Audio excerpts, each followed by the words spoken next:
Kamu minum dulu. Makasih dok.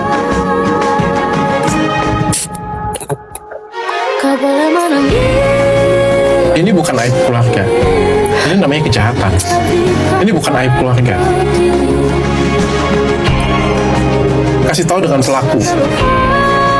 Jadi kalau misalnya mereka nuntut masalah pendidikan kamu, masalah apa yang dikasih ke kamu, bilangin dengan dia. Balikin semuanya. Saya yang bayar balik semuanya. Kalau mereka tuntut balik ke kamu, bilangin dengan dia, Dokter Richard yang akan balikin semuanya duitnya. Mau uang sekolah, hitung aja uang sekolahnya semuanya. Saya akan balikin untuk kamu semuanya. Ini bukan masalah aib. Ini bukan masalah balas budi.